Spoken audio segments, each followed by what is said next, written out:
Muzička zvezda Lepa Brena ima 64 godine i ovog leta je zvanično zakoračila u novo životno poglavlje. U penziju. Kako prenose domaći mediji, Brena je pre nekoliko meseci podnela dokumentaciju Fondu za penzijsko i invalidsko osiguranje. Ovih dana stiglo joj je i zvanično rešenje. Pravo na penziju joj je priznato. Ali, iako je formalno penzionisana, Brena ni ne pomišlja da uspori.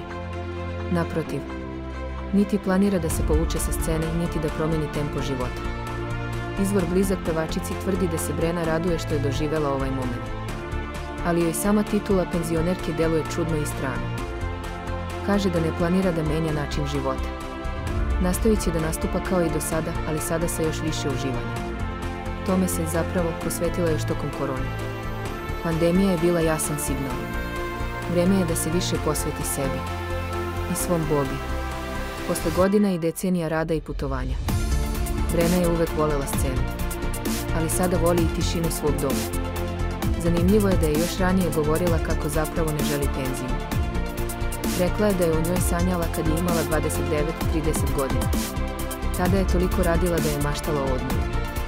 Čak je išla i kod Vangije u Bugarsku. Tamo je izjavila, sledeće godine neću doći i idem u penziju. A danas, 3,5 decenije kasnije, penzija je stigla. Ali Brena ostaje Brena. I na bini. I kod kuće. I u životu.